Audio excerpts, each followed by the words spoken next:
کرتے ہیں اسپورٹس کی جانب۔ فٹ بال ورلڈ کپ کا بڑا اپسیٹ، ارجنٹائن کو سعودی عرب کے ہاتھوں شکست کا منہ دیکھنا پڑ گیا۔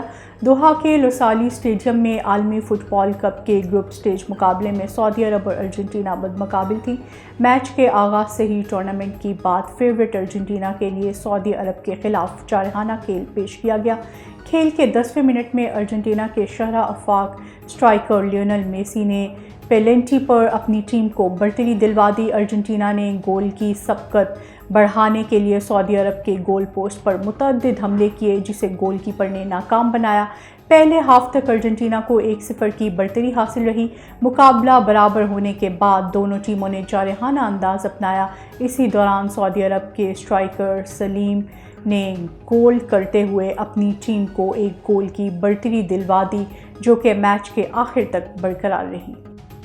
پاکستان تحریک انصاف کے چیئرمین اور سابق وزیر اعظم عمران خان نے انگلینڈ کے دورہ پاکستان کے دوران راولپنڈی میں ہونے والے ٹیسٹ کے متاثر نہ ہونے کی یقین دہانی کروا دی ہے۔ تفصیلات کے مطابق دونوں ممالک کے درمیان 3 میچز پر مشتمل ٹیسٹ سیریز کا آغاز 1 دسمبر سے راولپنڈی میں ہوگا، جبکہ بقیہ 2 میچز ملتان اور کراچی میں کھیلے جائیں گے۔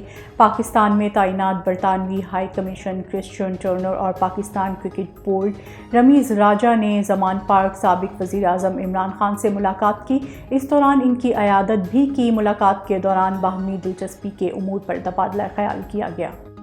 فیفا ورلڈ کپ 2022 میں ڈنمارک اور ٹیونس کے درمیان میچ بغیر کسی گول کے برابر رہا۔ قطر میں جاری میگا ایونٹ میں کھیلے گئے گروپ ڈی کے پہلے میچ میں ڈنمارک اور ٹیونس کی ٹیمیں متمقابل ہوئیں۔ دونوں ٹیموں کے درمیان زبردست مقابلہ دیکھنے کو آیا۔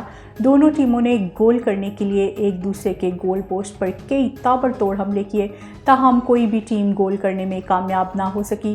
ڈنمارک کے کھلاڑی کئی بار گول کرنے کے لیے ٹارگٹ کے قریب پہنچے، تاہم ٹیونس کے مضبوط دفاع نے انہیں کامیاب نہ ہونے دیا۔ اس طرح دونوں ٹیموں کے درمیان میچ بغیر کسی گول کے برابری پر ختم ہوا۔